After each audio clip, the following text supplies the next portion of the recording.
Yes. We got new microphones today. Matt, do you want to talk about that? Not really, if be honest.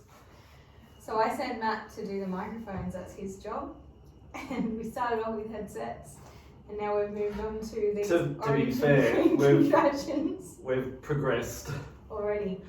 Episode 2, we're progressing. We've evolved from working in the call centre to now holding walkie-talkie microphones.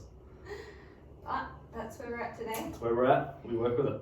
Okay, so episode 2, we are jumping into what does health mean to you? Yeah, means different things to different people, right? Absolutely. But we get told what to think and how to feel.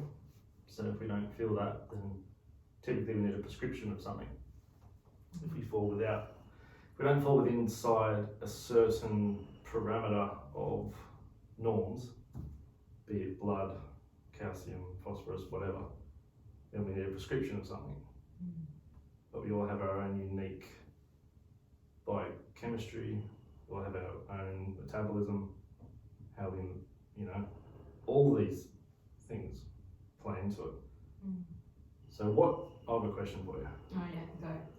What is your definition of health? So I would say my definition of health is feeling optimal. So it's more about how I feel than it is about any of the parameters being met. But I think that in feeling well, I can identify that is what health is. So it doesn't matter if, for example, like we often talk about the 4 pillars, and I'm not really going to go into that specifically, but what are quickly the 4 pillars? Well, we've got sleep, energy.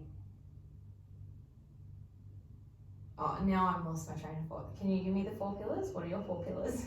Well, I know them as kind of doctors and pillars, but they're probably they'd be more or less the same, just different words. There's Dr. Diet, Okay. Dr. Quiet, Dr. Movement, Dr. Happiness. So that's in Paul Chek's model. That's like a really simplified version. There's also 6 foundational principles. Right. Nutrition, hydration, sleep, breathing, thinking, movement. Right. So each has a yin and a yang, Mm-hmm. but it's balancing that. That balance is different for everyone. Yeah, absolutely.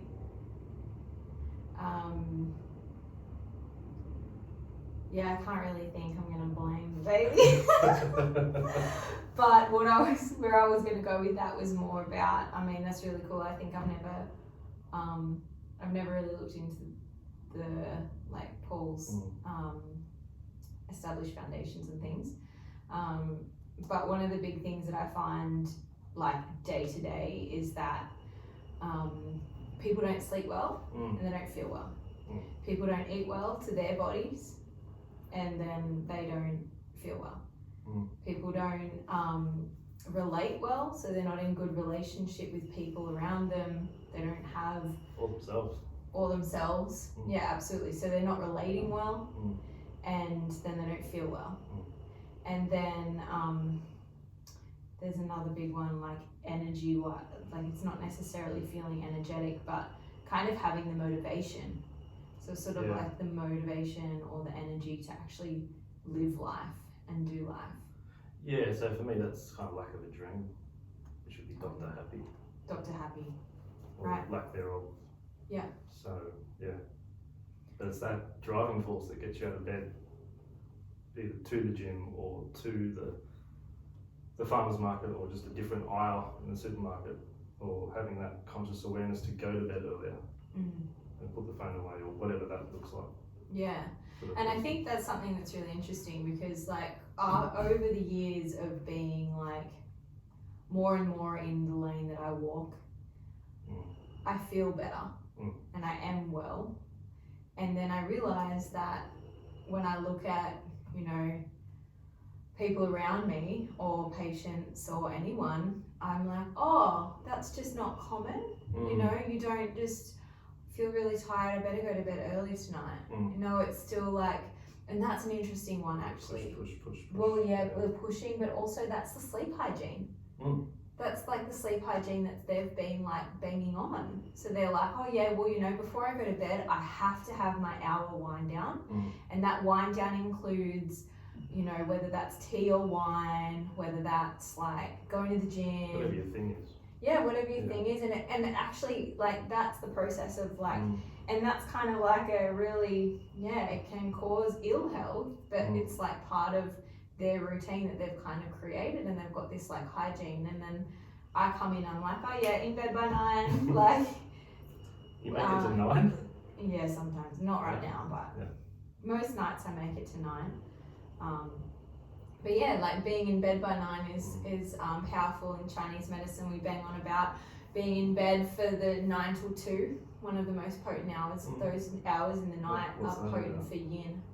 Yin reproduction, and in our world that we are so predominantly yang and going all the time, we miss those hours of sleep from 9 till 2. Why 9? 9 p.m. Yeah. There's a switch over in the organs, so. That's gallbladder, isn't it? 9 till 11. 9 till 11. No, it's not. No, gallbladder's 11 till 1. 1, yeah. It's later. Is it triple burner? Could be. Yeah. I feel like I don't often look at the clock. I know liver's 1 to 3. Yeah, liver's 1 to 3. Yeah.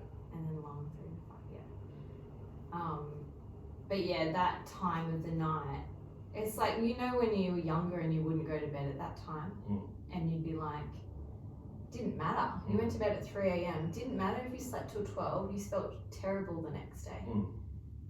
And that, like, that action of at least being like slow when the sun sets and moving into that, like, obviously I believe like as our seasons change, we can change that too. So by the time now, I guess we're still I feel like right now what we are currently in the end of November 2023, and we are slowing, it's like brightening up. So the sun's up until the days, the year, what am I saying? There's more light in there. The solstice still has like another month to go. Yeah. Till it's here-ish. Yeah, so we're brightening up. Yeah. And that during that period of time, like I would say that you can sometimes move it to 10. Those times, those hours they do shift and adjust. So it is a little bit seasonal as well. Absolutely seasonal. I mean, not traditionally, and definitely not ancient. Yeah. But it has to be. But how much it maneuvers is different, obviously, because we have daylight savings. Yeah. Which just like throws a massive force. In the spin. But yeah, coming back to what is your health? Matt, what would you say is health to you? I would have to agree that sleep is kind of a big deal. And I think when you said most people are too yang relative to yin, well, sleep is your primary yin. Absolutely. And it's free most of the time. Here I'm talking to a lady with 2 young kids, so maybe I'll retract that. I think so. The yin factors would be the sleep, absolutely. I look at it more from a hormonal point of view. Okay. So from 10 p.m. to 2 a.m., that's when your physical repair hormones. So if you've had a labour day, like if you work as a labourer, manual therapy, if you've done a heavy workout, whatever that is, between 10 p.m. 2 a.m. is when the physical repair starts. Okay. Then from 2 a.m. to when you wake up, so let's say 5 or 6, that's the psychogenic repair. Okay. So that's when all your problems get solved. So you wake up with a clearer head. You go, oh, that's what that is. What time are we waking up? Say again? What time are we waking up? Say on average 6. Okay. If you had a yearly, say average. Yep. I'm up at first light every day, just because I've always been that way. Okay. But all the shit you think about before bed, just a little bit clearer. Yeah. At that time. So if that's from a hormonal perspective, that's what that is. Yeah. Then water. Oh yeah, we love your water. Kind of need it. Absolutely. I'm not saying don't drink water. Don't get me wrong. I'm always carrying around a water bottle. Just constant water big one. It is a big one. Thank you. You're thirsty now, aren't you? No, I'm gonna do this. So, what in Chinese medicine, what's the amount of water that's optimal, if there is one? So from my perspective, I would say that there isn't a particular optimal amount of water. I believe that you should drink to thirst, and that is your primal ability to actually utilize the water that you're drinking. And I know that often I've been told through really great practitioners that I really, how do you say that, revere and honour, but they will definitely be like, okay, you do this calculation of how much you weigh, and then you do this half and whatever, and essentially for someone my size, should be having about 3 litres of water a day. Really? Okay, maybe I exaggerated that.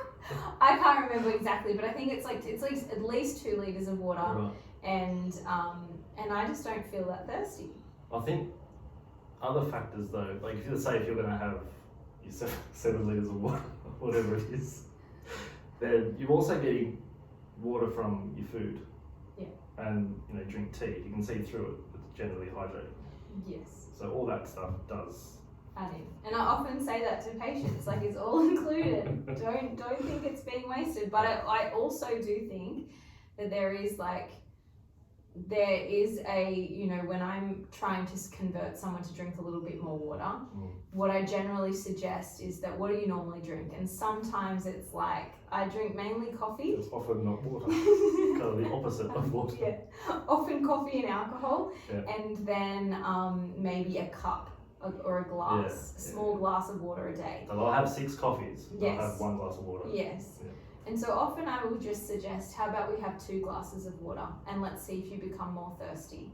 And what I find, and personally through experimenting and experiencing this myself, is when you start to drink a little bit more water, your body starts to realize that it registers that it is dehydrated and it wants more water. So I'm not saying that you have to drink water. I'm not saying that you don't drink water, drink only to thirst.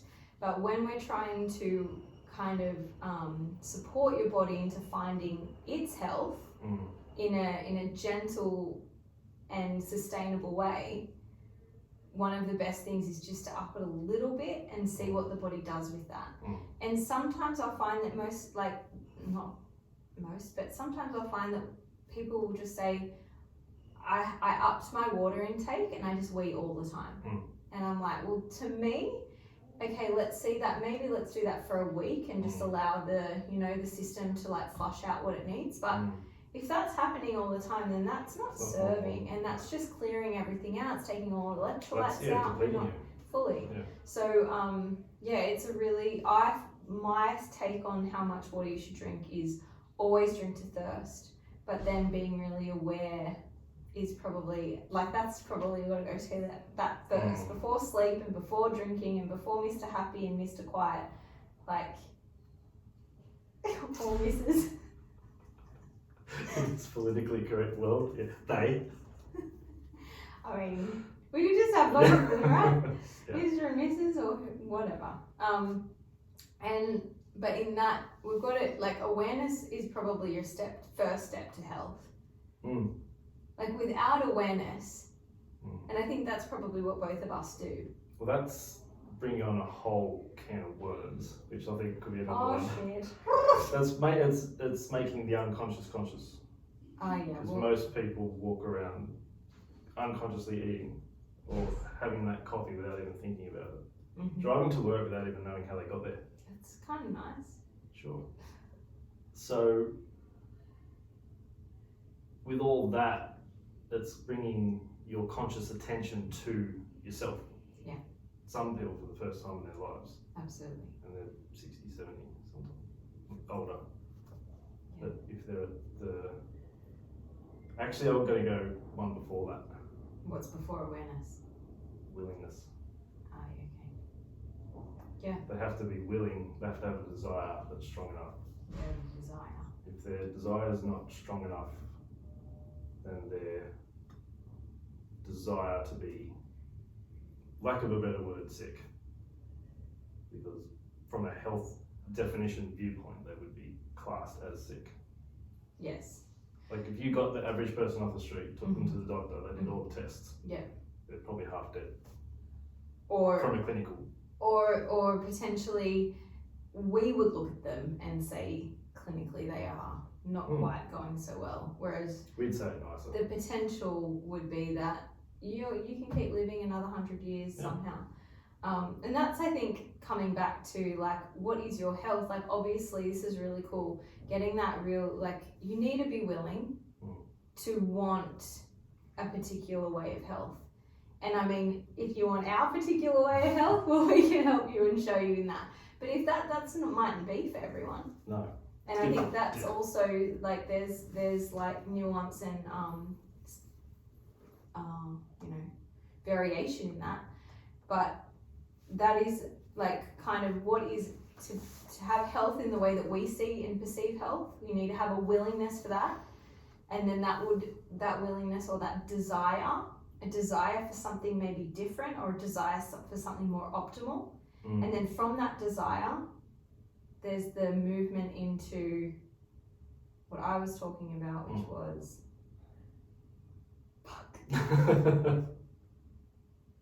we went on. No, don't go there. Where we were with desire. Yeah. Once you've got that desire, then you have. I keep thinking motivation, but that's not the word. Well, it's not about that. It's about that. Conscious awareness. Conscious awareness. Yeah. Awareness. That's it. Awareness. I like this like little process, like desire to awareness, and then from having that awareness, then we can dig into the pillars of different health options. Yeah. So let's come back to our different health options. We currently had sleep being our really primal, like interesting how we need it, hey? Like humans need to sleep. Yeah, a third of the day on average as well. Yeah, and then you know, you see the people and they're like, oh, what's that thing at the end? You know, there's those memes, they're really interesting about how, you know, by the time you're 70, you've slept half your life. And it's like, absolutely, I'm a human being, I need to sleep half my life. Yeah. And I bet you won't make it too far beyond that, well, if you don't sleep for half your life. No, I mean, there's not only research out about it, if you want to get left brain, but you miss 3 days of sleep. Oh yeah. You're no good to anyone. No. As a mum of 2 young children, I can attest to how much sleep changes you. And as a single guy, I can attest to that as well. I'm backing you up. Thanks, thank you, appreciate it. Yeah.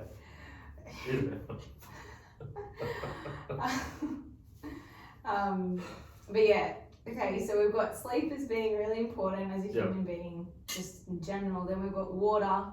Now, what is your water? What do you think, Mr. Carry the bottle around? Because I feel like carrying a bottle around wasn't really a trend for you, like 10, 20 years ago. Like, we never had water bottles in our classroom. I don't know if you did. There's no one had water bottles in their classroom. No. No one was sipping on a water bottle. Now it's like I have water bottles for my kids at the park. Like my mum never had a water bottle for me at the park unless I was playing sport. Yeah. It's hard to answer what kind of water is best because that depends. Are we going into filtration or? No, just in general because there's spring water, there's artesian, there's tap, whatever type of water. It really depends. There is a misconception about fluoride out there. What do you think? Do we go controversial? I don't know where you're going. I feel like you're going to be controversial to my idea of fluoride.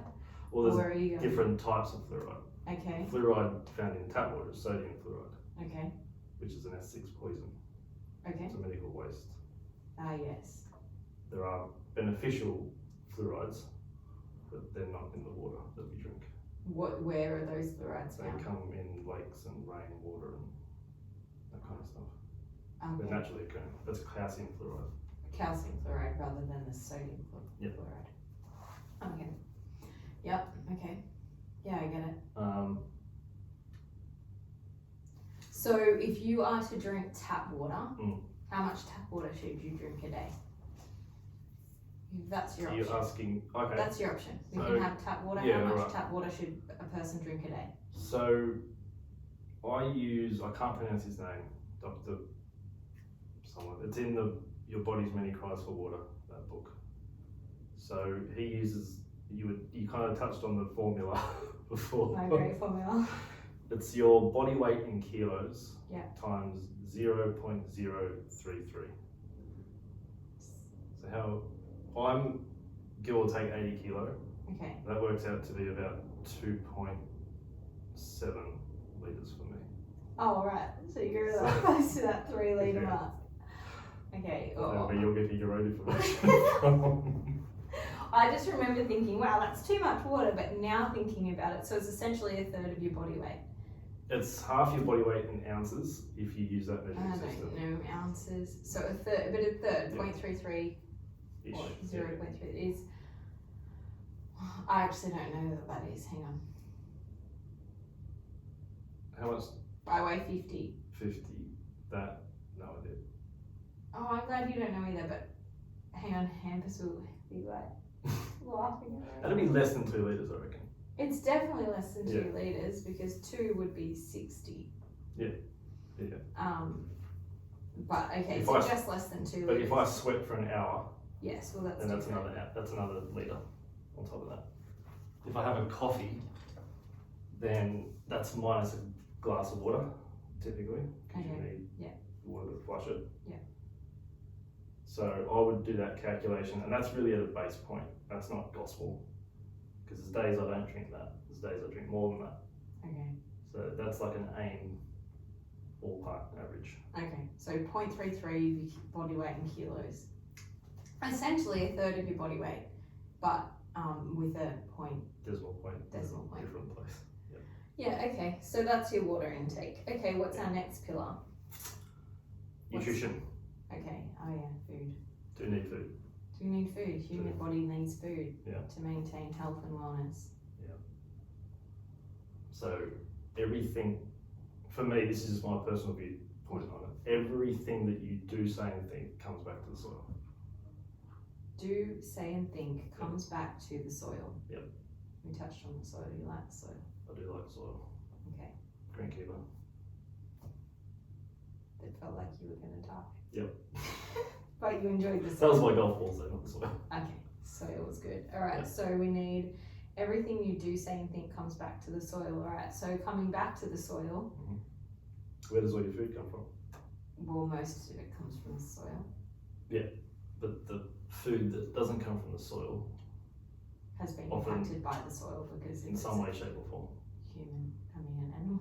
Even, I'm not a cannibal. even most processed foods come from some synthetic form of plant, which was grown in At some some kind of soil. Totally. So, no matter what you do, it's Soil from the based. ground up. Yep. Okay. And what does that mean? It means whatever's going on in the soil ultimately ends up going on inside you. Yeah, cool. So if you've got, let's say everyone has an organic, clean diet. Okay. Then you've got an organic, clean view on life. Alright. Because you eat the food, solar plexus extracts energy from the soil, distributes it around the body as carbohydrates, amino acids, etc., etc. And have you ever noticed that if you have a poor digestive system, or if you have a day that you just feel off tummy-wise, your thinking process isn't clear. Yeah. So that if you can't think right, then you can't create what you want. Yeah. So then you just feel stuck. Mm. And you add a poor exercise program onto that. You add dehydration onto that. No sleep, a lot of stress. You're going to be someone's patient at some point. Yeah, totally. Okay, so let's bring it back to the soil. As a partner to someone who is working in permaculture, and we have been eating organically for majority of the last 10 years, I'd say. And since making that shift, my partner was a professional sportsman or athlete for a time, and we made the shift to organic food, and in that shift he no longer was sick. Obviously, as a professional athlete, you are pushing your body to the nth degree that it can actually get. You are, and often, and you're never having space for healing. There's never space for that. It's like, get back to the pitch. We need you on. It's not only that; it's the mental pressure to perform constantly. Absolutely, it's a really exciting, but also detrimental process on the human physicality. It's a double-edged sword. Yeah, absolutely. And but one of the greatest things that we saw, we were just kind of testing it out, and going organic. We changed everything in our house to organic, and like I think that's a thing too. When it comes to diet, there's so many different options, and it gets really.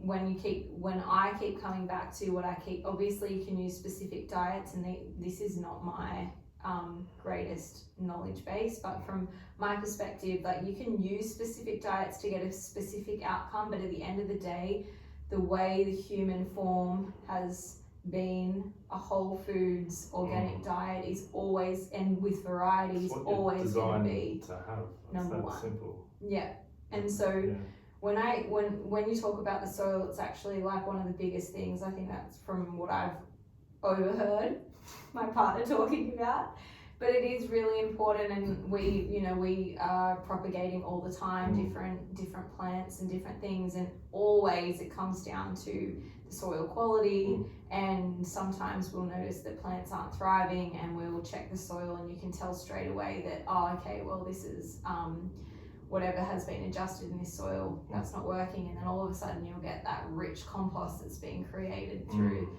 the process of like having, he'll talk about like the food and then the carbon and the whatever that goes into it, and like the process of that breakdown, and then you see that and the richness and the source of energy that can then give to the plant, that then can give to us, and like that process of life, and then obviously that digestive system, and I mean, we'll go into this another time, I think, but all of those pieces in terms of digesting, like one of the biggest things that I find as a TCM clinician, my focus isn't necessarily in what you put in your mouth. My focus is in what your body does with it.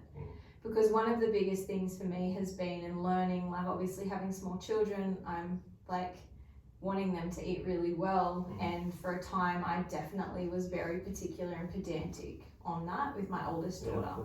And like, it's really important. We don't have anything non-organic in our home, so it generally is like homemade, whole foods, that's what she eats. And then slowly these things creep in where you sort of like start to, find that you're doing things that you wouldn't normally have done, or for example, my first daughter didn't eat fruit at all until she was over 1, because I knew that taste of sweet isn't necessary for them in that time, and you really want to like start with the bland palate, so that really builds them up.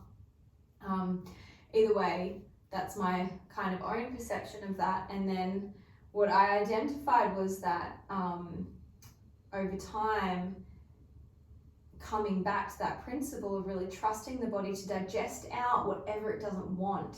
And I think that's where we get sort of stuck, is that if you eat things that aren't 100% for you, we want to make sure that your center is so strong that it will it'll clear it out.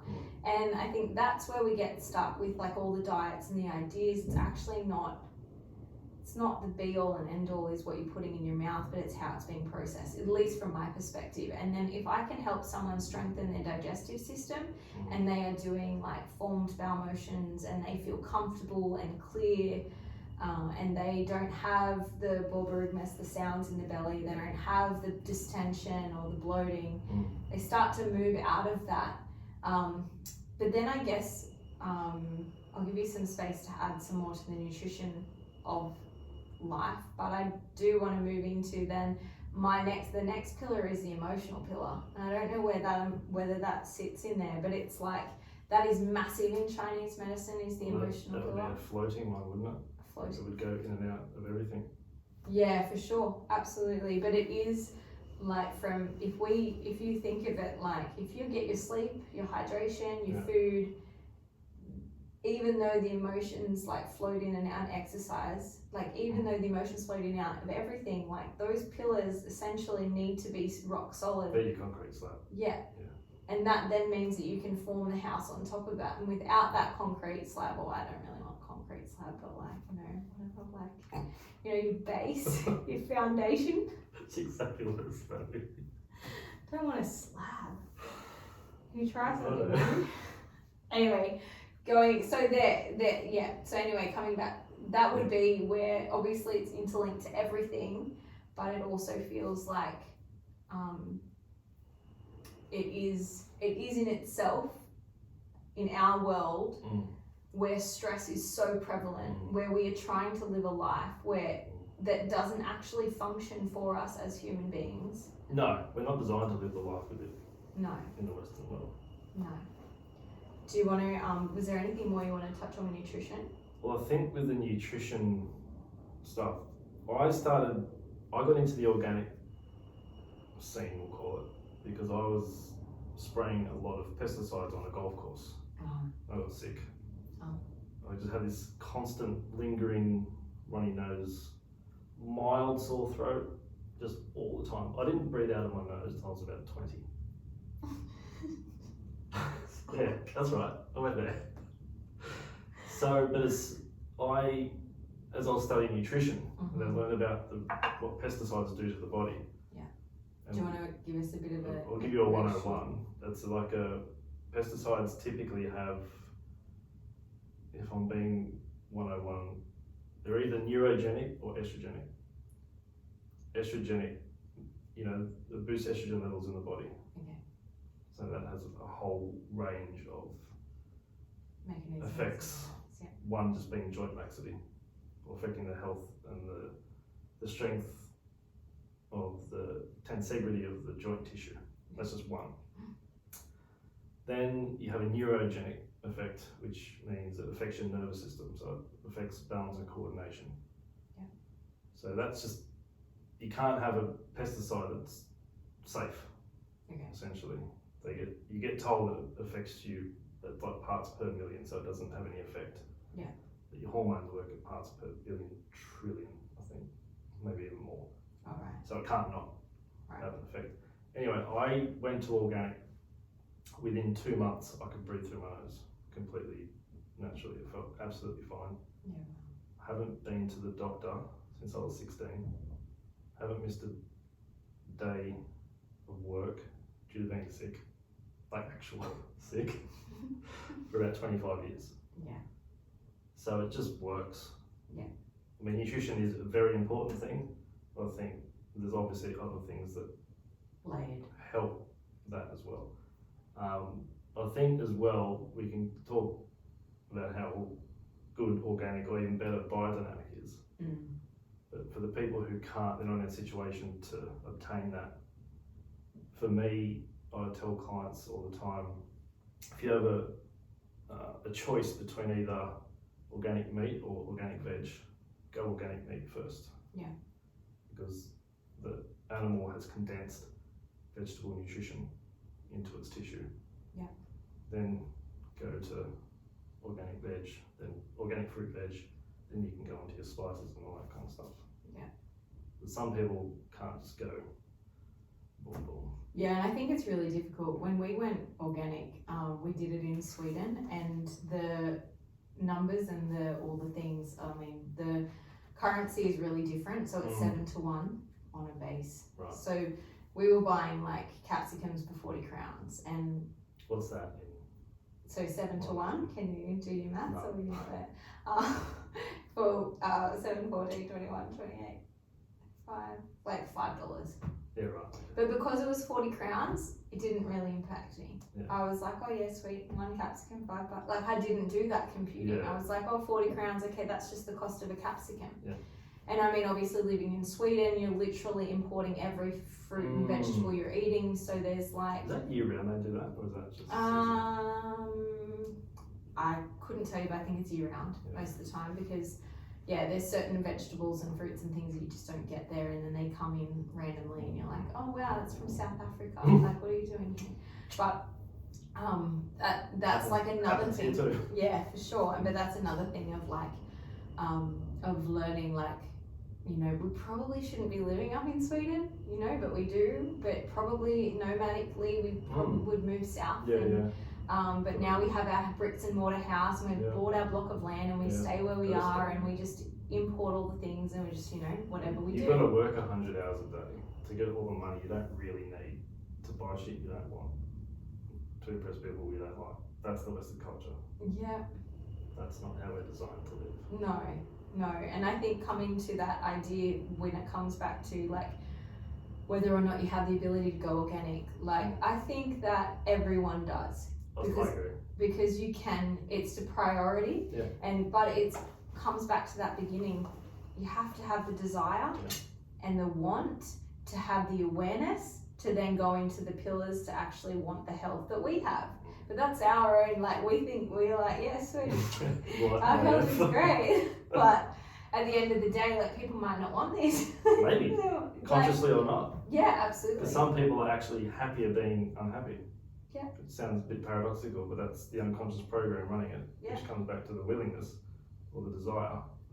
To add to that, I think if people say they can't afford the organic shopping, look at their shopping receipt. If you take away all the breads, the cereals, the cakes, and whatever crap they buy, how different would their cupboard look? But a lot of the time, right, and I think this is the thing with going organic, and me and my partner were like vegetarian for a time, and the process and time it takes to actually, you know, soak your beans and create your patties and do your bits and pieces, it is massive. Now we've found our kind of a happy medium where we do have a bit of animal product and we do have all bits and pieces all mixed in. We're much more like holistic in terms of like whole foods and all the bits and pieces. However, it is very particular. We're very like, it is very interesting how those things overlap and how I for one am not afraid of wheat. I know that that's a big like, it's a big thing, but and then that's a whole thing. Yeah, we're not gonna go there because like, but either way, the thing from my perspective is like from a Chinese medicine perspective, we use wheat.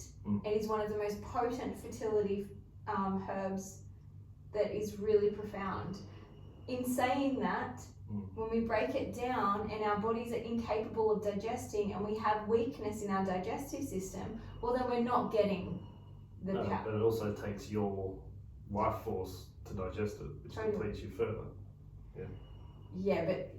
So yes, absolutely. So yeah, we need to be like that sort of, that's just a reminder of where we're starting. We're starting weak in the center. So we can't actually absorb all of the nutrients from any of the food we're eating in the first place. So then we're eating these things that lack any substantial nutrients. And then we're like wondering why we're feeling poorly. Or maybe not we're wondering. I don't think people that feel poorly wonder why they feel poorly. They sort of understand it. But then at the same time, right, what I was coming to was that choosing organic whole foods, not processed, even not even organic processed foods, because that's kind of a bit of a jib anyway, but it's better obviously. Well, all organic means is without pesticide. Yeah, that's what organic means. And unfortunately there's companies that call themselves organic.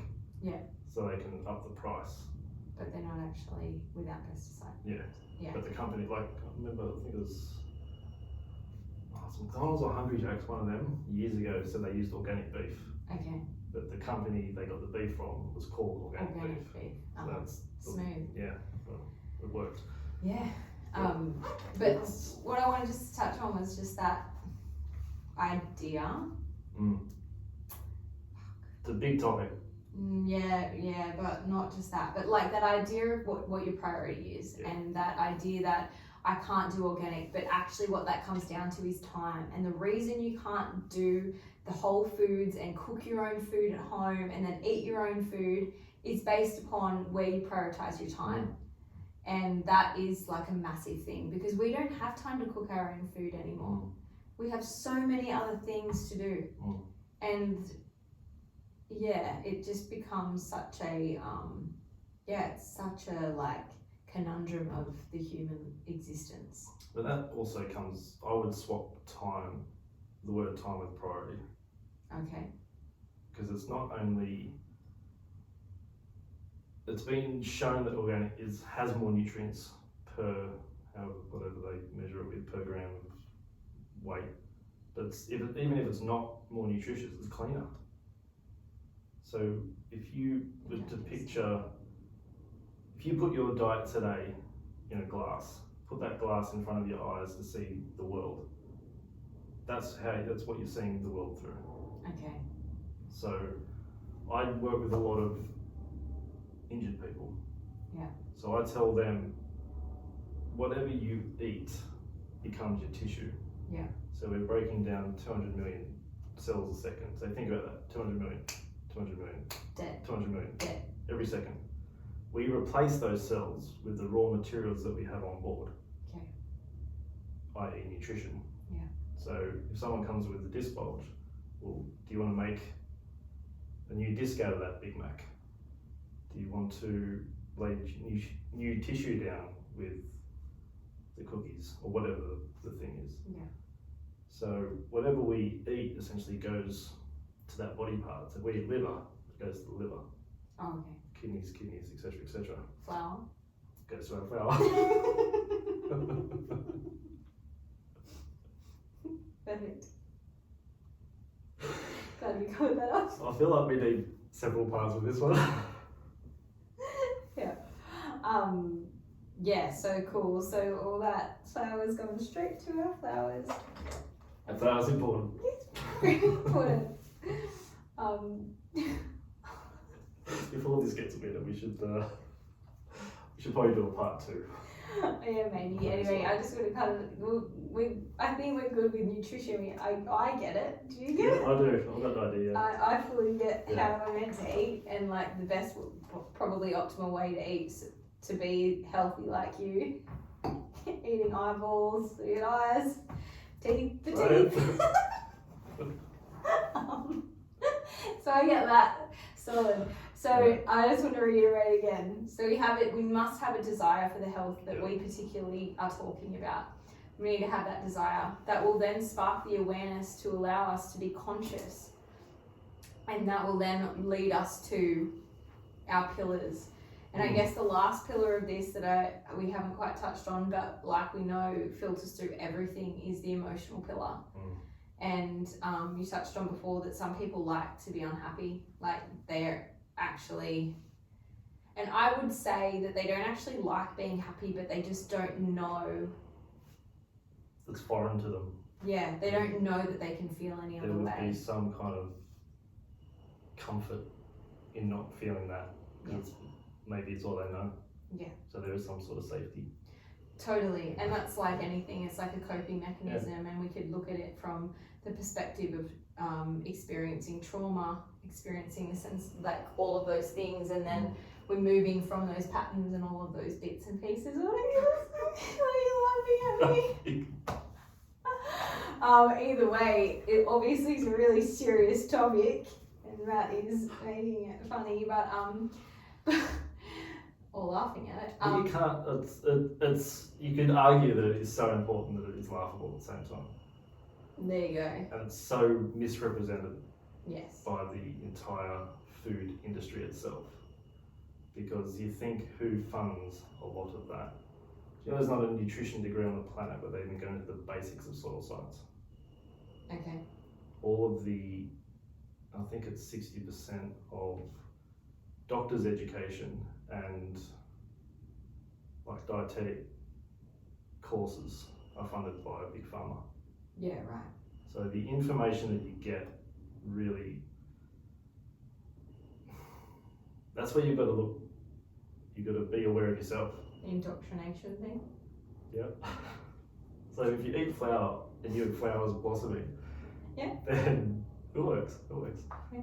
And then it's the willingness to become aware again. So there's that constant vortex. Yeah.